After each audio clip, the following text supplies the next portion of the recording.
In this lecture, we will focus on conservation score. In the previous class, we discussed about the multiple sequence alignment.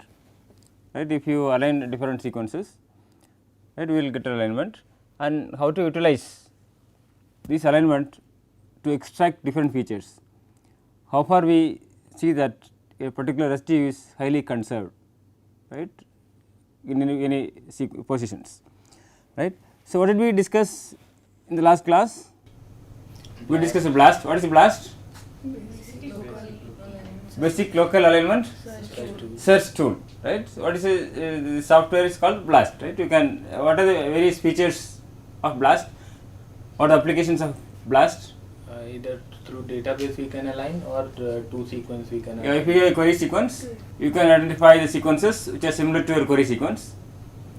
If you have two sequences, you can see the identity or similarity between the sequences.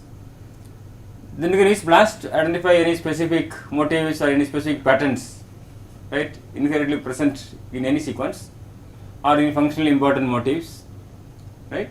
So, they can use either DNA sequence or the protein sequence, right, for any sequence alignment. Then how to evaluate whether two sequences are similar or not? What are the various scores available to evaluate the alignment Score. Alignment score depending upon the total can do with the different aspects, right. One is you can with the matching pairs, right.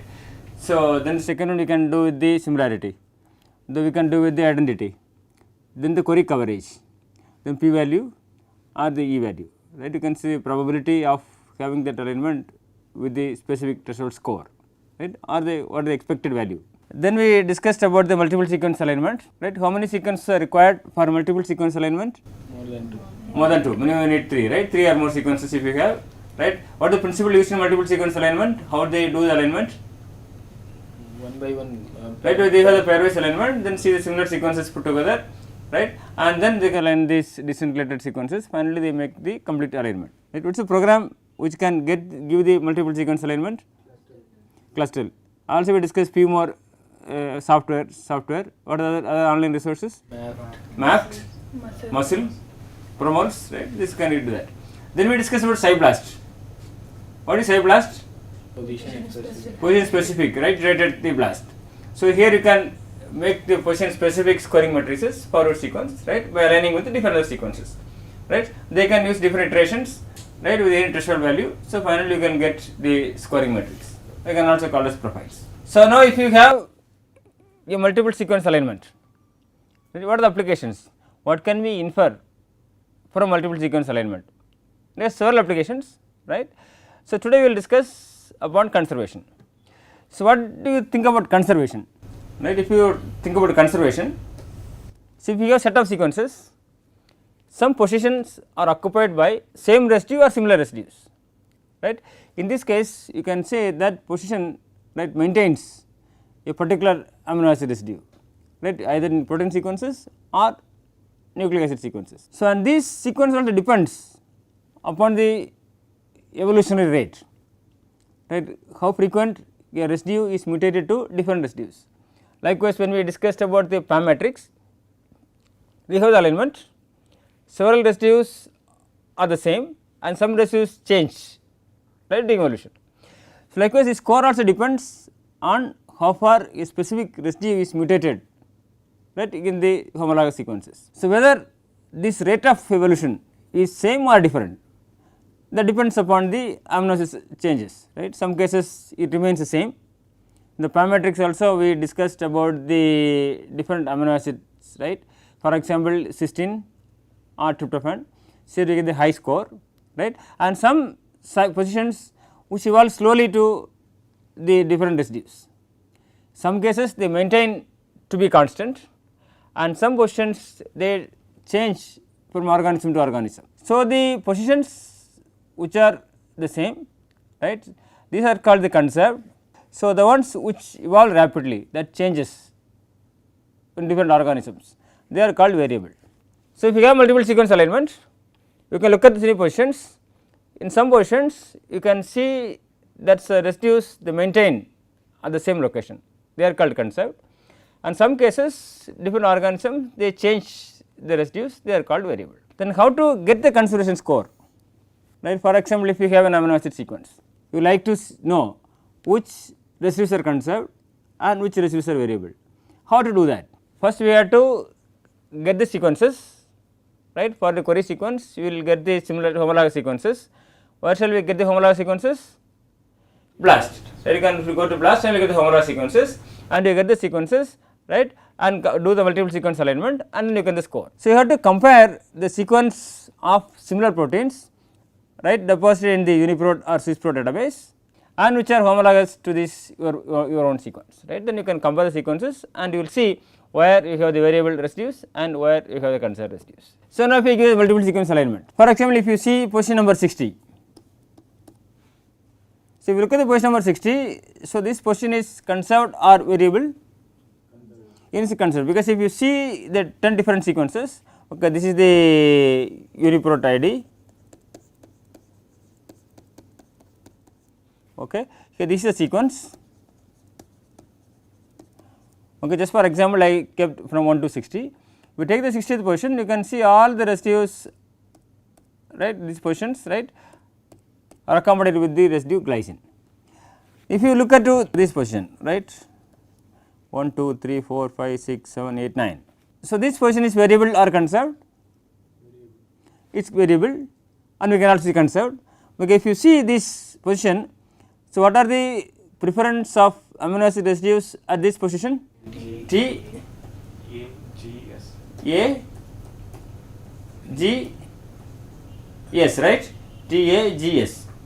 But if you look into the all the 10 sequences, most of them have the residue 309. Now if you have this alignment, how to give numbers, how to get score? So which one is highly conserved, which one is highly variable, right? Because some cases if you say the position number 6, here also you see the position is accommodated with the alanine, D, E. So here also 3 residues, here also 4 residues, right? Which one is variable, which one is conserved, how far the difference between these two positions. So we need to give a score. If you numerically get some numbers, then you can compare, okay, this position A is more conserved than position number B. So how to do that? This involves 2 different steps. First step, we need to get the amino acid frequencies. Each position, how far each amino acid residue prefers at a particular position, and then the second part we convert these frequencies into scores. So there are various ways to get the frequencies as well as to get the score. If you see the frequencies, okay, I listed up 3 different ways to get the frequencies. One is unweighted amino acid frequencies. Here we do not give any weightage, all amino acids are treated samely, all sequences are treated samely. So we do not give any weightage to any sequence or any positions or any amino acids. And the second one, we give weightage to some amino acids or to some sequences. For example, if you have a particular sequence, right, we know that we need to maintain the residue positions, then we can give some preferences, right, we have to maintain that particular sequence. Likewise, like some positions, for example, some cysteine is very highly conserved, we know that this form is disulfide bridge. So if you want to keep that, we will give weightage to that particular residue, right. So if it is cysteine, then we give more weightage, otherwise you give less weightage, you can do that. Then third one, you can compare with the random choice. You have your aligned sequences, then if you shuffle randomly you will get the sequences and how far it will match your aligned sequences as well as the random sequences, right. Then in this case you can say, okay, this is your aligned sequence which are really significant and you can calculate the frequency of that particular position. So if you get this preference, then we can convert this into score, because we need numerical values, right. So either we can use entropy based method, right, considering the probability of residue at a particular position, take the probability multiplied with logarithmic of probability, you can get the score.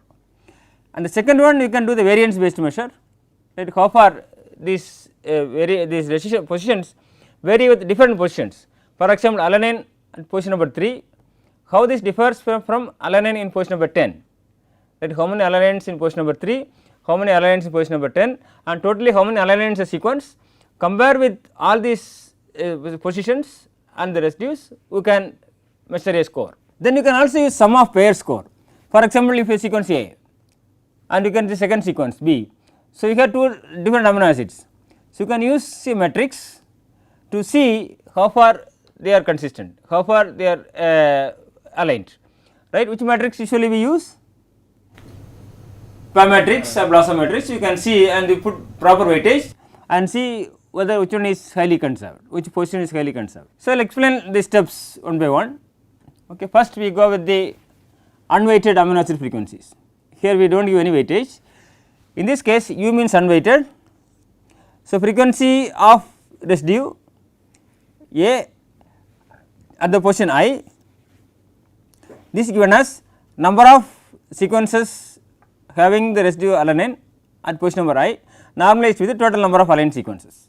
So, this I varies from 1 to 20, right. This is equal to 1 to 20 for the 20 different amino acid residues. So, if you see this alignment, what is the frequency of occurrence of this amino acid residues at position number 9? How many times T? 5, 6 times. 6 times T, 6 T's, 7 times. 7 times T, 7 times A,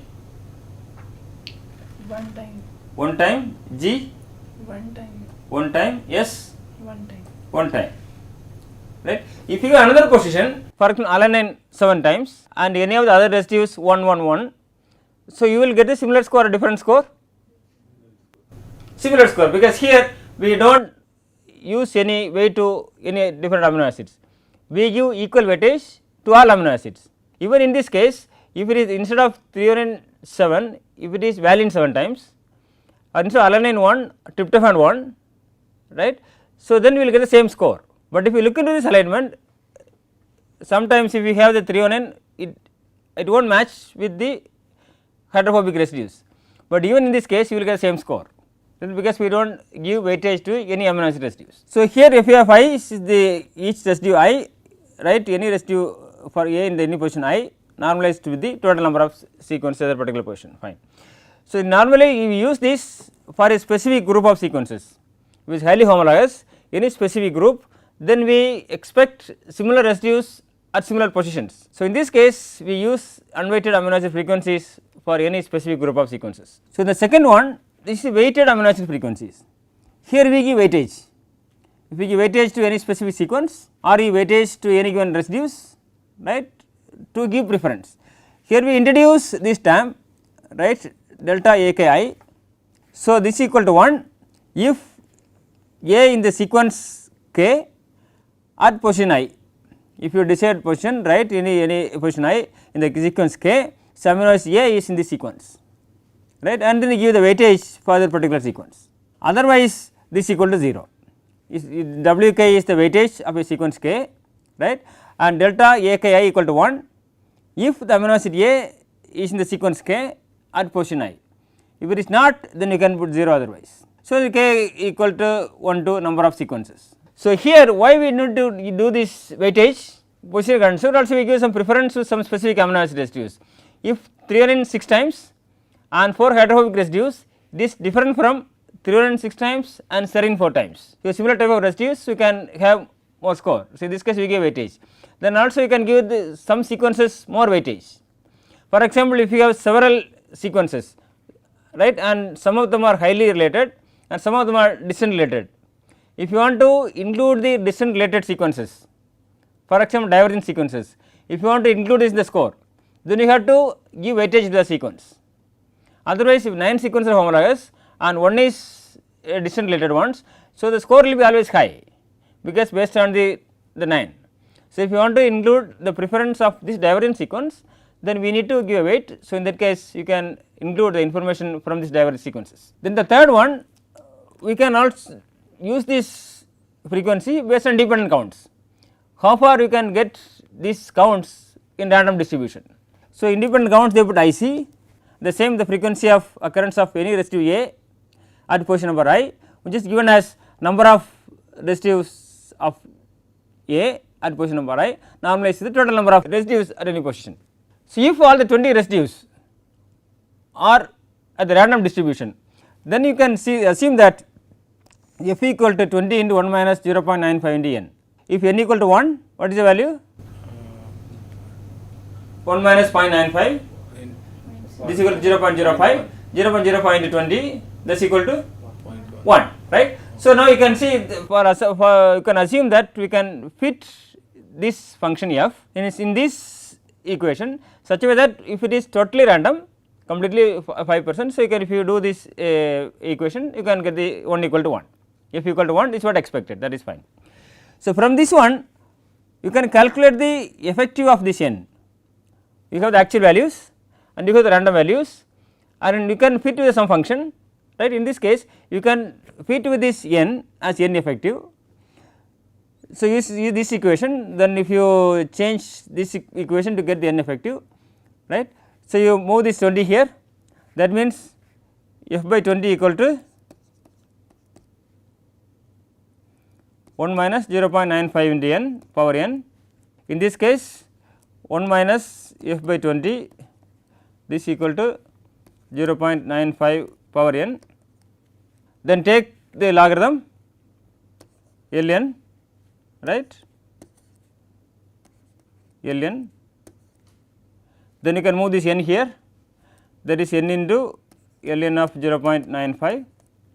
From this you can get this n effective, right, this equal to ln of 1 minus f by 20 divided by ln of 0.95. So, you can get this number, right. So, for any f, take amino acid A in position I in a single sequence, this equal to 1 if you take that.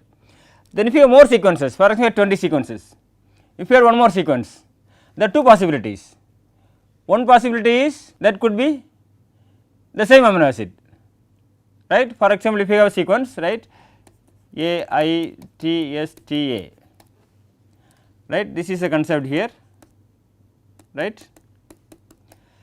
Then we add new sequence, there are two possibilities. One possibility is it could be A, then this case NAICFY is equal to 1 because it is identical, even if you add more, that is no difference because average is the same. And second possibility is other than A, whatever it is, because if it is other than A, it is not identical. If it is not A, then NICFI equal to NAFI because it depends upon the amino acid. So, now the question is, if you add one sequence, what is the probability of this function f, right, whether this will fit with this equation or not. So, in this case imagine the equation with two conditions, one if n equal to 1 or n equal to n plus 1. If both the cases if you are able to fit in this equation, then you can say that you can use this to get the independent counts. See, if n equal to 1, then it will fit with this equation, n equal to 1, f equal to 1, that we discussed earlier. So, that is true. Then assume n equal to n, where f of ni is a probability of I, right, different amino acids to occur the position. So, now you can see this, for if n equal to n, you will get this equation f of ni comma I, that is equal to 20 into 1 minus 0.95 into n, right, that is fine because we assume that is fine. Now, if n equal to n plus 1, okay, then you add one more sequence, then there are two possibilities, one is it is I by 20 adding the same one, or we can take the I plus 1 with the probability of 20 minus I by 20, there are 20 possibilities, not the same one. So, I got to subtract, so 20 minus I divided by 20, with 20 different possibilities. Then if you add this in this equation, f equal to I into I by 20, right, and I plus 1 into this 20 minus I by 20 into function of n comma I. So, if you simplify this equation, you will get this 1 plus 0.95 into I with the function of n comma I, and this equal to 20 into 1 minus 0.95 into n plus 1, because we derive these numbers, and if this is equal to 0. This 1, if you divide by 20, right, 0.05, then finally if you take this out 20 out, then you will get 20 into 1 minus 0.95 into n plus 1. So, if you look these two equations, if n equal to n or n equal to 1, it obeys this equation, and if it is n plus 1, the same, instead of n we use n plus 1. So, in this, if you prove this one, then we can use this particular equation to see the actual and the random distribution and to get the independent counts.